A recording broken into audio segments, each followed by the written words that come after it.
Thank you very much, Mr. Speaker. Despite this attack and the disturbance... Mr. Speaker, he cannot invoke collective privilege.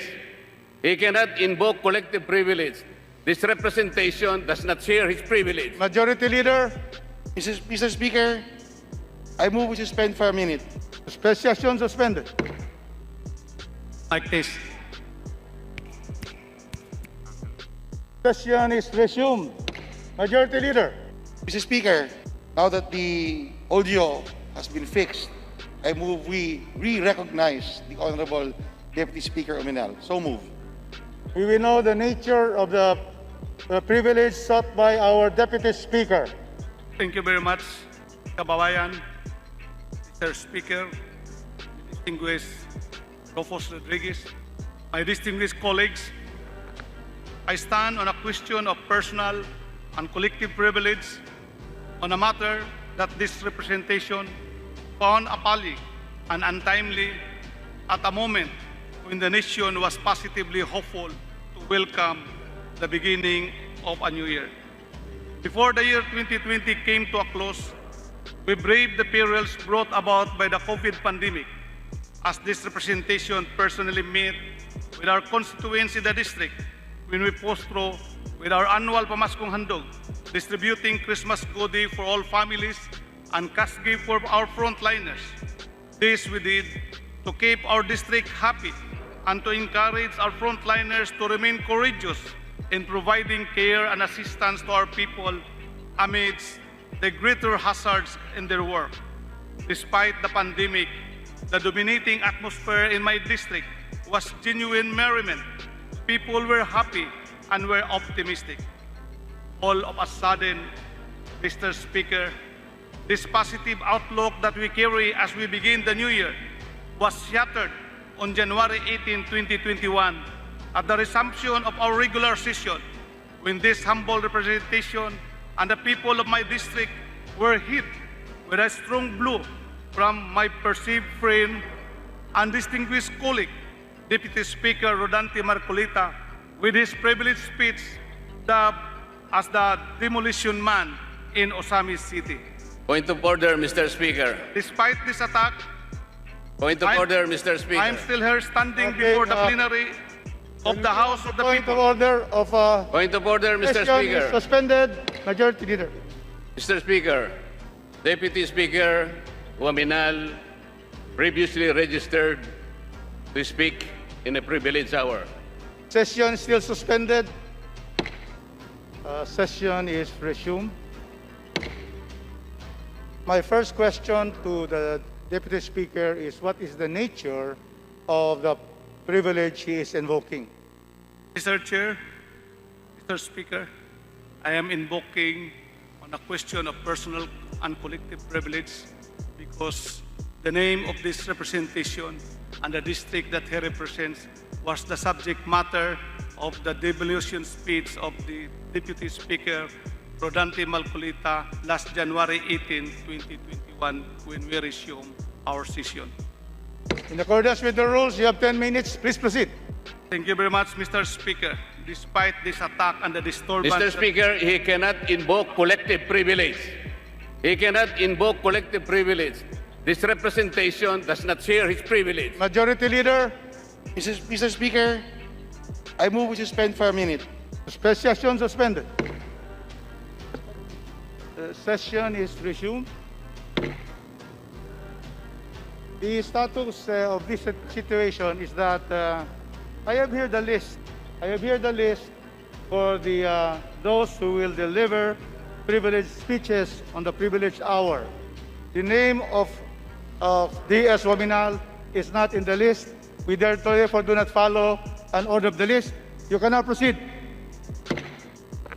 Proceed, please proceed. Despite this attack, Mr. Speaker, I'm still here standing before the plenary of the House of the People, untarnished, strong, guwapo pa rin, to proceed our side in accordance with our generally accepted constitutional principles of due process, the bastion of our country's democracy. We know that we are doing good and we are doing what is right. With the exceptional trust and confidence I receive from the people, I am currently on my third term now as representative of the 2nd District of Misamis Occidental, and by the strong faith in me by the leadership and your unanimous support, my distinguished colleagues in this 18th Congress, I am serving now as your Deputy Speaker. It is still fresh in my mind that in the first month of my first term, together with all the first-termer congressmen, we were given the orientation on our duties and responsibilities.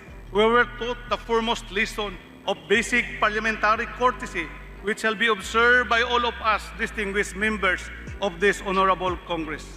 Its members should be treated as a boss, because in this collegial body, the support of everyone is paramount for the best interest of the district or sector that we individually represent, and for the greater good of the Filipino people in general, strictly adhering to the principles of parliamentary courtesy and respect towards one's colleague and to our respective territorial jurisdiction or sector.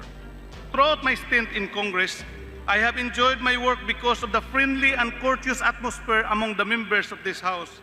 The governing aura of respect and parliamentary courtesy among us inspires me to be productive and strong-willed in specifically addressing the parochial concerns of my district since 2013. In my 8 years of dedicated service, I have valued and enjoyed the warmness of friendship from all of you.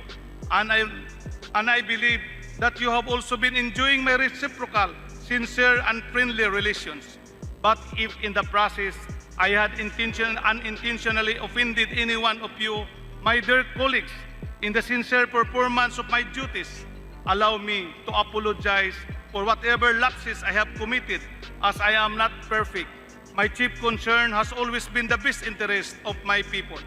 However, just when I started to enjoy feeling at home with your company, Deputy Speaker Rodante Marcoleta, whom I have always considered as my distinguished colleague, delivered a privileged speech at the resumption of this year's regular session on issues concerning my district, throwing blows, jabs, and punches to this representation, the City Mayor of Osamis, who happens to be my son, and the people of the 2nd District of Misamis Occidental. This reprehensible act is a breach of our traditional and generally accepted principles of parliamentary courtesy, and also an invasion on the rights and honor of the people of the 2nd District of Misamis Occidental. It was also a direct insult on the integrity of this humble representation and to our people. Mr. Speaker, my distinguished colleagues, before I respond point by point on the allegations and accusation of D.S. Marcoleta, allow me first to give you a background of this project where he anchored his accusation. First, the Laman Housing Project is a national project contained in the 2019 GAE, duly approved by us under the Local Infrastructure Program as determined by its congressional district or party list representative. This is therefore our collective project as it has been duly approved by us. Second, the Laman Housing Project is implemented by the DPWH in the our country's infra agency for the benefit of the informal settlers and urban poor residing in Purok-size, Laman, Osamis City, the place where the city mayor and this representation reside. Therefore, this is my congressional district project and not D.S. Marcoleta's party list. That is why the residents of the Purok are the priority beneficiaries of this project, as we personally send their difficult situation. Therefore, if there is someone who is most concerned in the dismal living condition of my neighbors, it is this representation, not other persons claiming to be concerned and interested, D.S. Marcoleta included. In all expropriation cases, surface right owners, whether owners of lots or informal settlers, will be paid by the value of their land and or houses. After the completion of the housing project, there will be the priority to be given a lot and housing unit for free. Ang pagmamahal at sinseridad na yan ay hindi dapat dungisan at singitan ng vested interest ng isang congressman. In the past 8 years, Mr. Speaker and distinguished colleagues, Congress has approved multi-billion pesos worth of projects for the 2nd District of Misamis Occidental through the efforts of this humble representation. These projects include concreting of roads, construction of multipurpose hall and covered courts, and development of airports and ports, to mention a few. Having accomplished these great endeavors, it is my vision to also help my deserving neighbors to uplift their lives and standard of living through this housing project grounded on our Filipino culture of leadership that charity begins at home. D.S. Marcoleta's undue intervention caused stress, unnecessary delays for the projects and services that our people rightfully deserve. He claims to represent the urban poor, which are the very beneficiaries of this project. But he was so adamant to oppose this housing project in exchange for only one family that he is defending, the Nere family. I was of the belief that he was a close colleague of mine. At the start of this 18th Congress, we were together in taking our oath before then Chief Justice Lucas Bersamin. We were also together when we took our oath as deputy speakers. I have consulted him on some legislative matters and approached him to extend my warmness and friendship. There were even 2 occasions when he asked personal favors from me, to which I responded positively. It is therefore difficult to fathom and accept why he rates the point of hating on and trampling upon me and the people I represent and even the institution where we all belong. For better understanding of the program and related issues and concerns, allow me to show this presentation. Please play slide 1, the housing project, Laman.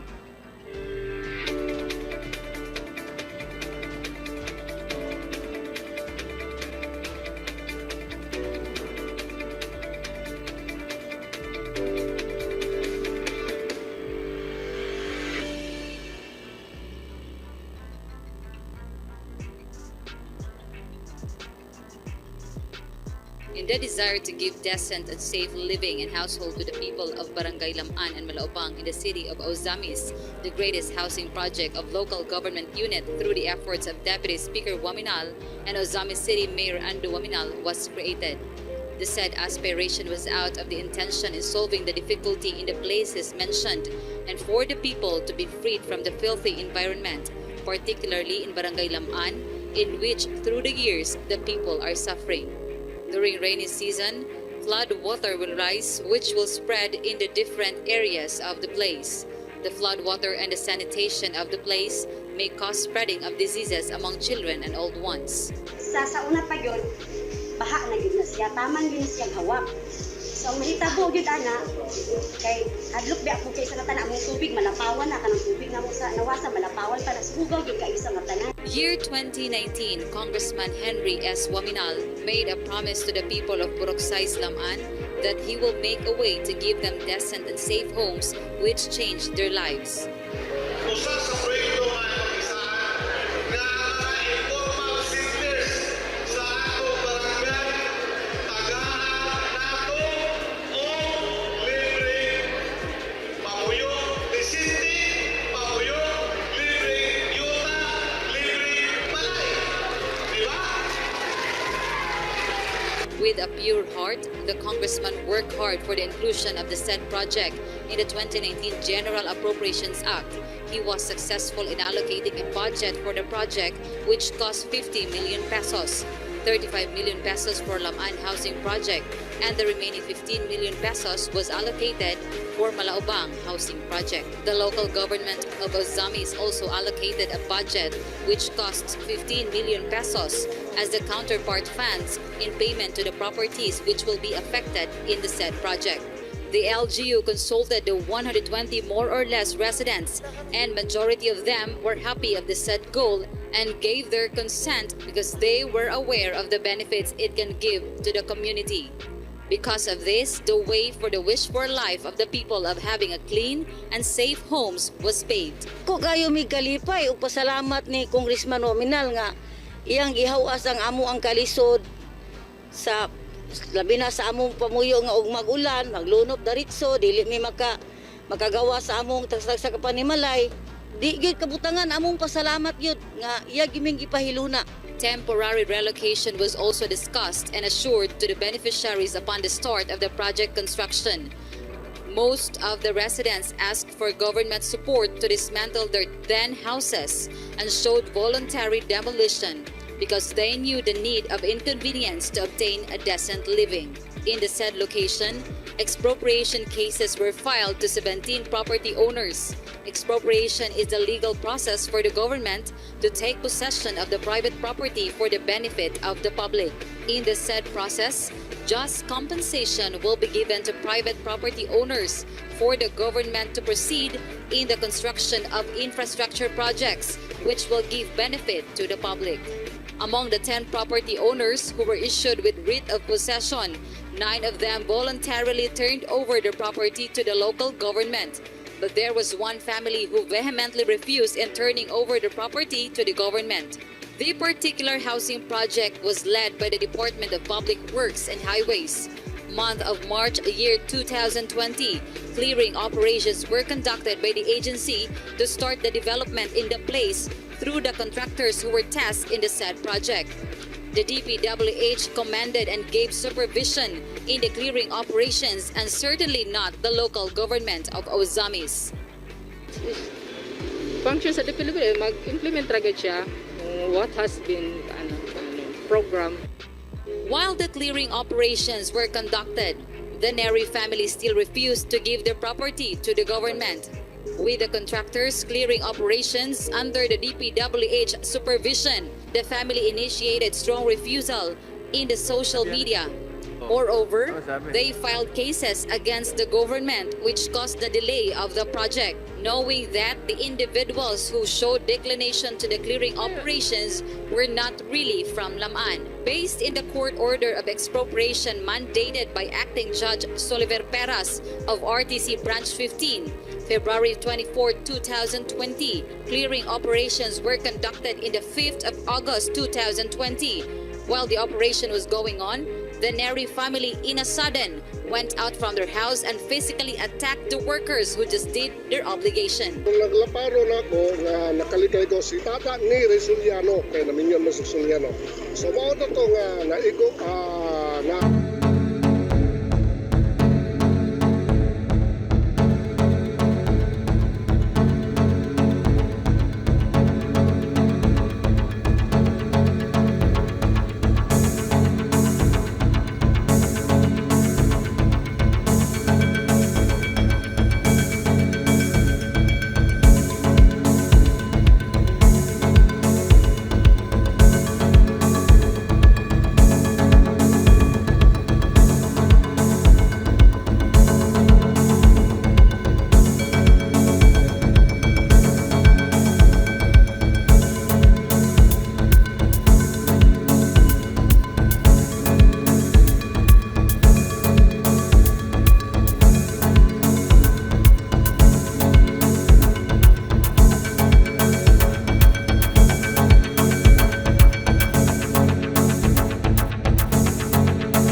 Administrator and General Manager Marcelino Escalada also expressed that the Ozamis City's housing project is a good example aligned to government program, which is under the Informal Settlers Program or ISF. In addition, ANHA officials gave their utmost support to the project. The adamant acts of the Neri family for several times in rejecting and not signing the writ of possession was put to an end upon the issuance of the break-open order of the RTC Branch 15 in Ozamis last November 5, 2020, which was signed by Acting Presiding Judge Michael Ahok. In the said court order, it detailed the observations as to how the defendants mocked the process of the law. As recalled, the sheriff for how many times failed to serve the writ of possession because of the Neri family's strong refusal in signing the said document. As a matter of fact, they even padlocked their door so that the sheriff may not enter.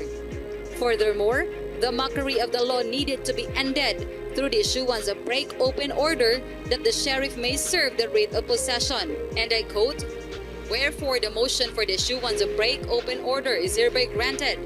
The sheriff of this court, Sheriff 4 Cesar P. Valle, is hereby commanded to implement the writ of possession and place plaintiff City of Ozamis in possession over lot number 893 A2B1 PSD 1004947 covered by TCT number T10122 with an area of 284 square meters as described in the April 30, 2020 writ of possession, and to eject therefrom all adverse occupants, including the following persons. It is therefore clear, Mr. Speaker, that there were no illegal demolitions conducted by the LGU or the DPWH or even by this humble representation, contrary to what was alleged by DS Marcoleta. Of the remaining 7 families beneficiaries, the application of writ of possession for 5 expropriation cases are still unresolved and pending until this day, and their areas have not been touched. To emphasize, these 5 families are still living there. The other 2 families which involve the writ of possession of the Neri and tourist families have already been issued. The tourist family have already vacated their house after the sheriff served the writ without any resistance. The only standing house in the area with the writ is owned by the Neri family, which is being lawyered by DS Marcoleta in his privileged speech. When the sheriff served the writ of possession on the Neri family, the sheriff was not successful in the first 4 attempts because the Neri family padlocked the gate allegedly upon order of DS Marcoleta. Isn't this clearly an unbecoming act of a lawmaker? This therefore prompted the sheriff and the plaintiff city government to request before the court for the issuance of a break-open order. This despite an already issued writ of possession. Please play slide 2. Ang assessment po karon niya karon ang taga DP WH, pero anaay mi intervene nato nga si Congressman Marcoleta, gipangitaan ta og naabay taga assessor, naabay commissioner. So akong ikatubag nga ang niya karon dire as per the order kamera dire sa stenographer ug ako og kaning taga DPWH napod ang taga LGU. Oh. Muna nga og dili ko no makapakita nga naay sakto nga mo assist, dili ko no sakto nga among gibuhat. Kana moy dili ko kay balo kung saan nila na si Congressman Marcoleta. Basta mo na ilang gitawagan. Nya nitawag po sa ako si Congressman Marcoleta. In the slide presentation, Sheriff Cesar Valle of RTC mentioned that he was called upon by a certain Congressman Marcoleta who asked him to stop the action and threatened him that in the absence of the local assessor's representative, the action of the sheriff was not in order. Is this not a clear intervention of a lawmaker to our independent judiciary in the exercise of the latter's judicial functions? DS Marcoleta in his privileged speech cited Rule 20, Section 142 of the Rules of the House, that a member shall act at all times in a manner that shall reflect credibility of the House. Isn't this act of DS Marcoleta in calling the sheriff violative of the provision which he himself cited? Aren't his acts in clear violation of the House rules of Congress as it did not reflect the integrity and credibility of the House? Mr. Speaker, my dear colleagues, I respectfully submit that this action of DS Marcoleta needs to be properly addressed by our appropriate ethics committee for its proper disposition. On the other hand, what could have been the reason why the Neri family was so audacious and arrogant in blocking the sheriff from serving the writ of possession, aside from the strong intervention and lawyering of DS Marcoleta? From the intel report in my district, one of the Neri's family member is also personally close to the Parohinog family, particularly to the late board member Ardot Parohinog, the brother of the late Mayor Rinaldo Parohinog, who was perceived to be most feared among the Parohinog clan, both in the drug business and other organized groups. Please present slide 3. In that picture, Catherine Neri is one of the members of the family that DS Marcoleta is lawyering. He is with the picture with the daughter of Maning Lapad, who is now in jail for illegal possessions of firearms and drugs. And on the other hand, Catherine Neri is with the late Waway Gumapak, an NUP personnel who was gunned down in the successful police enforcement in the province of Misamis Occidental. On September 4, 2020, board member Ardot Paruhinog was found dead in his detention cell. Then on November 5, 2020, acting presiding judge Michael Ahok of RTC Branch 15 issued the break and open order. When the order was served by the sheriff, this time after the death of board member Paruhinog, the Neri family vacated their house and complied with the order of the court, this time suspiciously without any resistance compared to what happened in the first 4 attempts made by the sheriff. With such acts, it can be inferred that the Neris sourced their brashness from the Paruhinogs, as when Ardot Paruhinog died, the Neri family suddenly obeyed the court's order. Isn't it that the drug syndicates and crime groups are considered as the #1 enemy of the state? President Rodrigo Duterte administration is even critical and serious in dismantling the same. As for my district, this representation together with my leaders are fully supportive of the all-out war against criminality and illegal drugs. We are working hard in having each and every barangay in the district to be declared as drug-free. Because of the strong political will of the President, the PNP, particularly the Misamis Occidental PPO, successfully dismantled the drug and crime syndicates in the city of Osamis where the Paruhinogs used to lord over. Because of our strong support in the fight against illegal drugs, this representation and my leaders also became the #1 enemy of the drug lords and criminals. With my aggressive fight against these evil elements, my life was even put on the line to the point na may patong ako sa ulo at the height of the power of the Paruhinog. Despite this, we remain strong and steadfast in not letting up to the dangers that could befall us from this unconscionable and lawless element.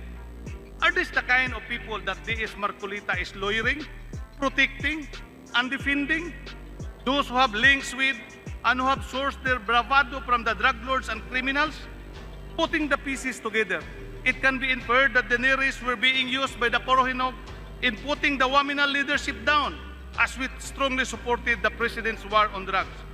With his acts, does DS Marcoleta therefore aspire to have criminality restored in Osamis City and in my district by putting us down and replace us with the remnants of the Paruhinog family and other drug personalities? I am sorry, DS Marcoleta. If this is your intention, we cannot afford and allow this to happen in our beloved district. We, the Misamisnon, will fight you till the end.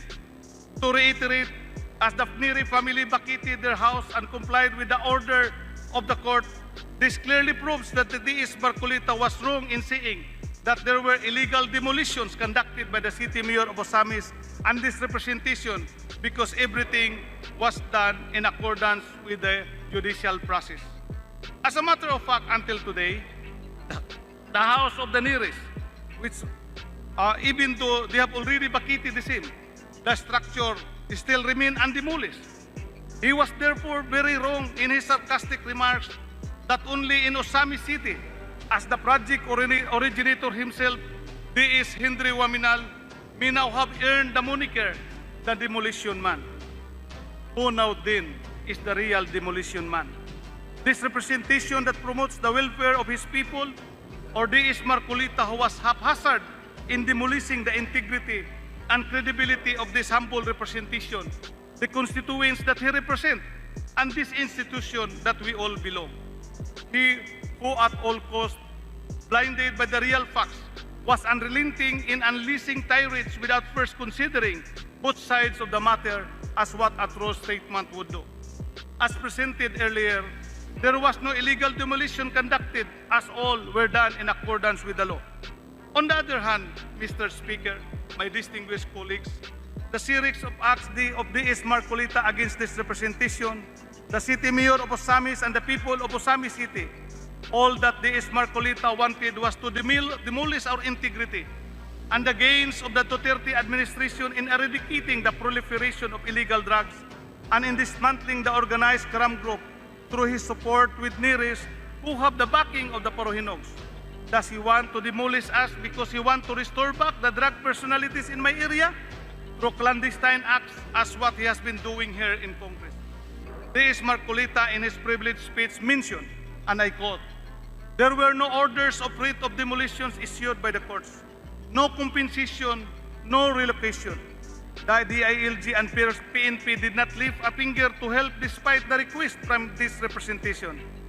This again, Mr. Speaker, shows this Marcoleta's behavior of arrogance and demolition attitude, because during the budget deliberation of DILG and PNP, he moved at one time for the deferment of the budget of the PNP, including the whole family of the DILG, on the ground that the PNP allegedly did not adhere to this intervention request in relation to Neri's plea for assistance.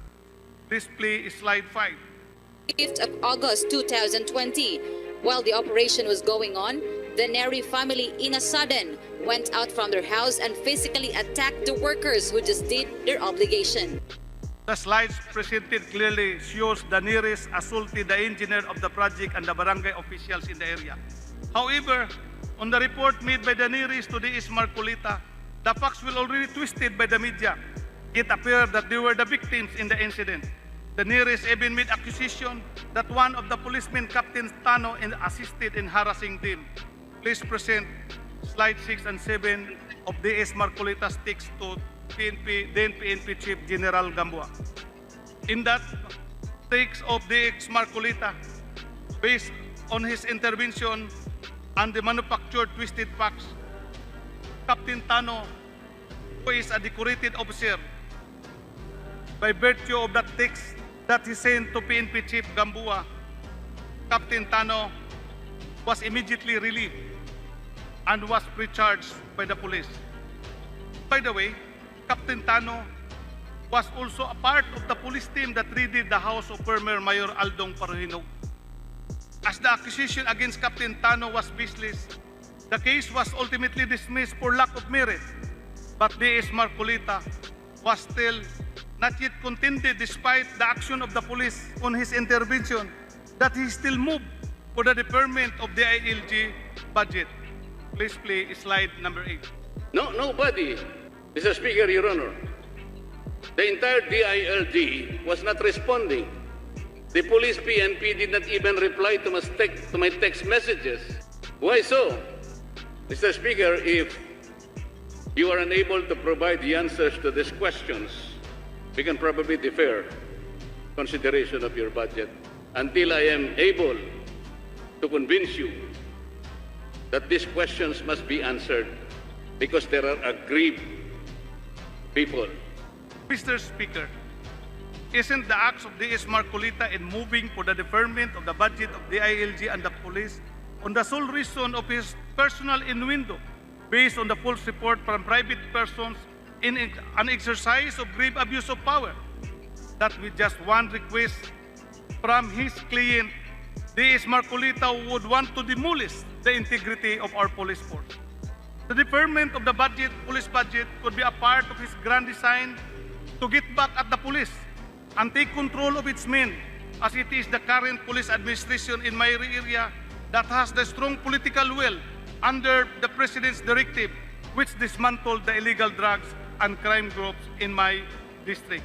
Not contented with that, please present slide number 9 and number 10, where D.S. Marcoleta had again insinuated and texted PNP Chief Gamboa, insinuating that this representation is the contractor of the project.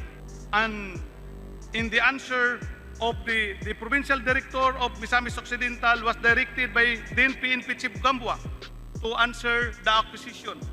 And the answer of the police director is that the contractor of the project is a certain Mr. Elik Lim of Mindanao Crack Corporation. D.S. Marcoleta also alleged in his privileged speech, and I quote, "This is the forced eviction of one of the residents by virtue of a break-open order issued by the court." By the way, this representation holds a document that judges in Osami City receive 50,000 allowance per month from the city government. This time, Mr. Speaker, D.S. Marcoleta now admitted that there is a court order which contradicted his earlier claim that it is the city that illegally demolished the house of his clients, the Neri family, without court order. Moreover, with such accusation, D.S. Marcoleta casted now a negative affront and attack to the integrity of the judges. This time, it is now the integrity of the judges in the area that he demolished.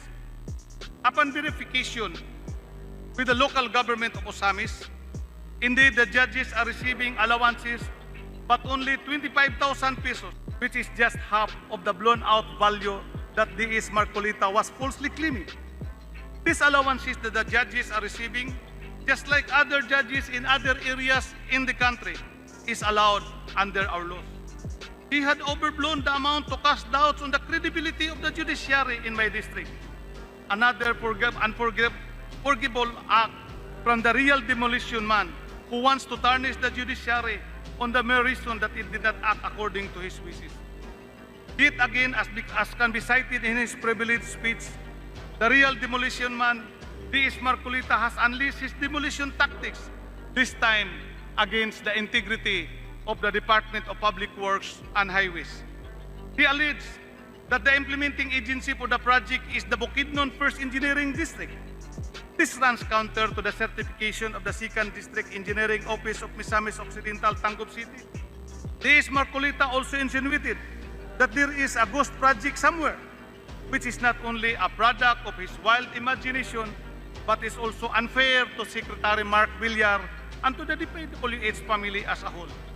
He should have first asked or written the good secretary whether this project is a ghost one, or how can this project be a ghost one when, as a matter of fact, the project is now nearing completion.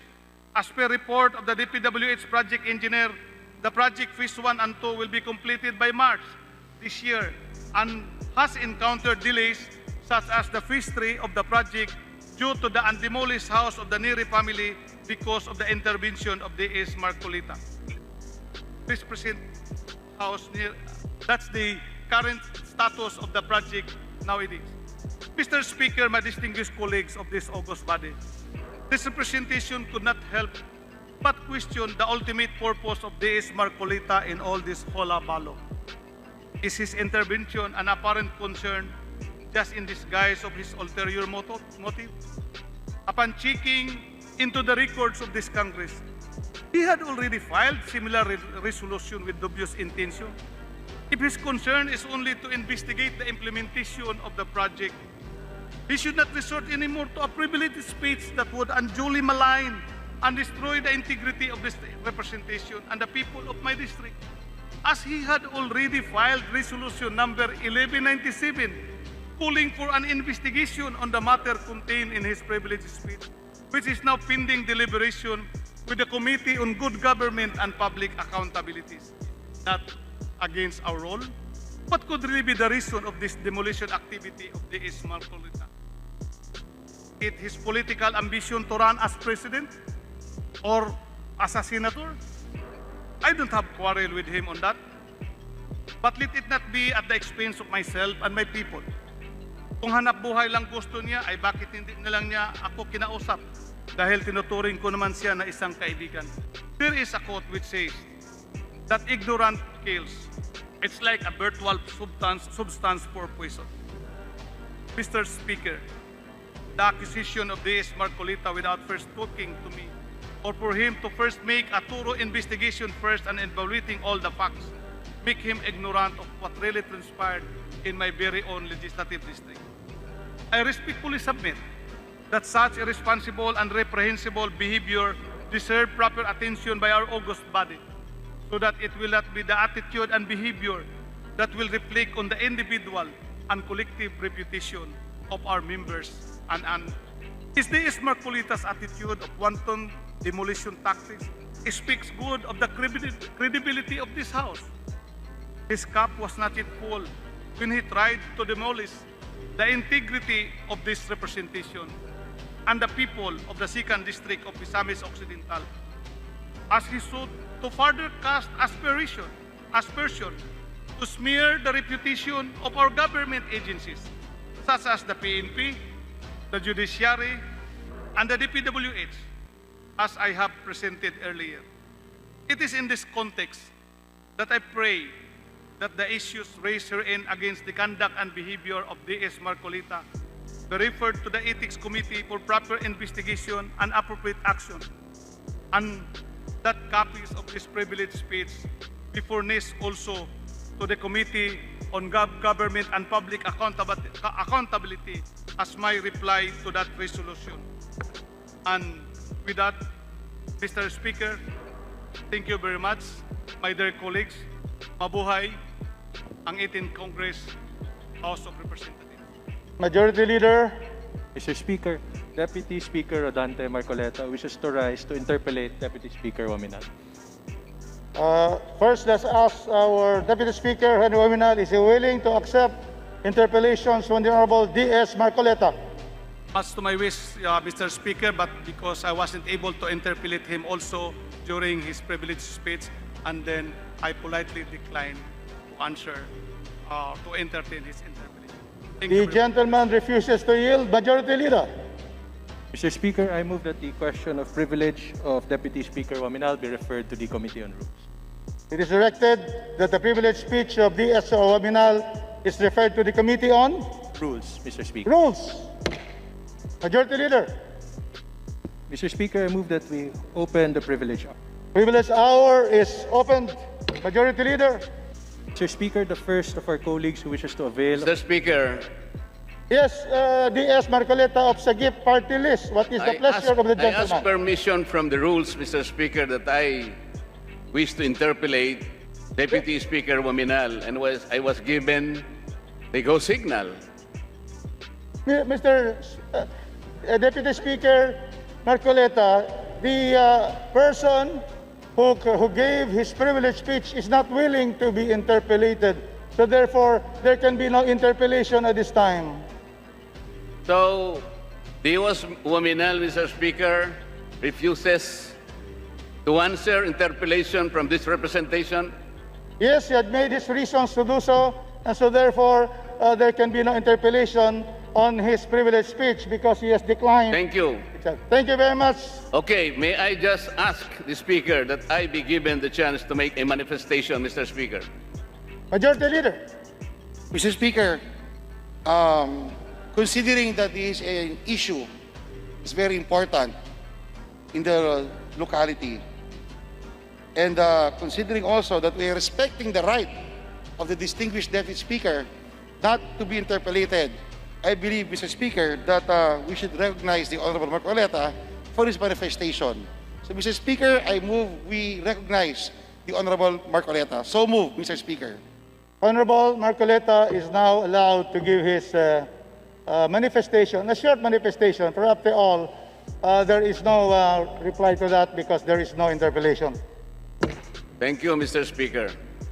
Mr. Speaker, this incident came from, I would say, complaints heard to me by several residents of Osamis City in Misamis Occidental sometime in April of last year. Considering, Mr. Speaker, that our constituency is nationwide, those residents, Mr. Speaker, specifically those belonging to the marginalized and poor sector of this country, are the chosen sectors of our party list. Hindi naman pwedeng hindi ko sila tulungan kung meron silang problema, Mr. Speaker. And so because of those complaints, those cries for justice, because at that time, their dwelling houses, the residences are being demolished, I remember I texted and I even communicated to Deputy Speaker Henry OAMINAL in order to know the background on what is happening in his district. And so, I was told, Mr. Speaker, that the city government of Osamis, whose mayor is his son, was granted a writ of possession by the trial court. I asked him, Mr. Speaker, if by virtue of the writ of possession granted by the court, if the Osamis government was already entitled to demolish those houses. I was specifically asking him, Mr. Speaker, whether the writ of possession granted the Osamis City government also the right to demolish the houses. I told him that you need writs or orders of demolitions coming from the court before you can do that. I think you must observe due process. Mr. Speaker, I also told him that there is a law on expropriation. As a matter of fact, in one of his press cons and interviews, Mr. Speaker, Deputy Speaker Waminal referred to Republic Act 10752. He was saying in that press conference that the project is a national project funded by the national government and implemented by the DPWH. I asked him, kung mo ba meron ka ng writ of possession, ang ibig mong sabihin, pwede nang wasakin lahat ang mga bahay nang walang writ of demolitions. Wala namang magandang sagot, Mr. Speaker. Wala silang maipakita.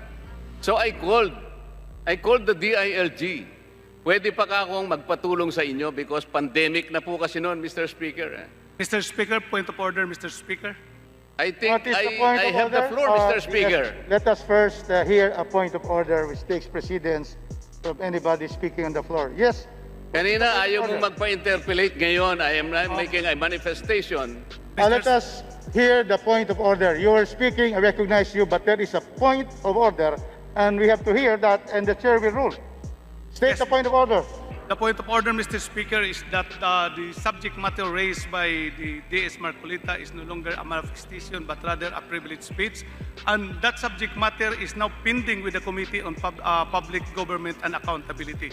And therefore, it is not proper to be discussed already.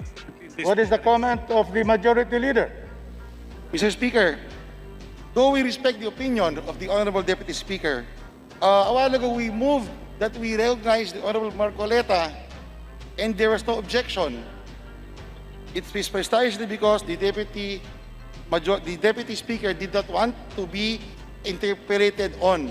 That's why I said a while ago, considering the situation, we should allow Deputy Speaker Marcoleta to do his manifestation, just like you extended the privilege hour of the Deputy Speaker Ominal because of the situation. That is the opinion of the majority of the floor leader, Mr. Speaker. With the opinion of the majority leader, we continue to recognize DS Marcoleta, and we would like to request that this be short. There are 10 on the list, and after all, I have heard DS Marcoleta in his 35 minutes privilege speech, and these matters have been taken up. And so therefore, can we have a shortened manifestation from DS Marcoleta? The issues have been joined. It is going to the rules. DS Marcoleta is recognized. Thank you very much, Mr. Speaker. As a matter of fact, I'm going those lines that he already made mention, like my intervention in his own district. As I have said, Mr. Speaker, our constituency is nationwide. And I intervened because residents in Misamis Occidental called me and texted me, and it is my duty to respond, Mr. Speaker. At yun nga po, tinatanong ko, kung merong court orders ng pagdidemolish, wala naman. So, I called the DILG, specifically if they can ask the PNP to also see the grounds, what is happening on the grounds, see for themselves kung meron pong writ of demolition. Kung meron, okay lang, because that is the proper and legal order. Ang problema, Mr. Speaker, wala pong writ of demolitions, walang orders of demolitions, and this fact was even confirmed to me by Undersecretary of DILG Echeverry, because the provincial DILG official reported to him that there was no writ of demolitions. Mr. Speaker, ang sabi ko kay Deputy Waminal, he should observe due process. Kasi po kahit na magkaroon kayo ng writ of demolition, hindi naman po pwede po na automatic meron na po kayong title over the lands na po inyong ina-expropriate. Ibig bang sabihin, Mr. Speaker, pag ang nag-issue na po ng writ of possession ng court, yung title po kagad automatic pang napunta sa Osamis government. Hindi po. So the question is, paano po kayo makapagtatayo ng isang project funded by the national government over a land area which is owned privately by the residents? Bakit papasok ang national government like the DPWH mag-construct ng project hindi naman titulado sa Osamis government? These are the questions I raised. And I even told him, Mr. Speaker, under Republic Act 7279, small parcels of lands belonging to residents are even exempted. They are exempted from expropriation. And then, the same law, Mr. Speaker, Section 10. Ang sabi po doon, expropriation is only one mode of land acquisition. Before you can even resort to expropriation, dapat po exhausted yung ibang modes of acquisition like land banking, community mortgage, land swapping, negotiated sale, donation to the government, and so on and so forth. What does the law specifically say? You have to exhaust these different modes of acquisition before you can go to expropriation. And then, kung talagang nag-iisa na lang, expropriation na lang, Mr. Speaker, ang sabi po ng batas specifically, parcels of land belonging to small landowners are exempted for purposes of that law. Yun po yung sinasabi ko. Pagkatapos, dinimolish lahat ang mga bahay. Mr. Speaker, under Republic Act 10752, there are 3 requisites na dapat gawin ng proponent na mag-expropriate. Number 1, babayaran mo 100% ng relevant zonal value ng mga i-expropriate mo. Babayaran mo yung improvements and houses and the trees and crops that may have been destroyed in the act of expropriation.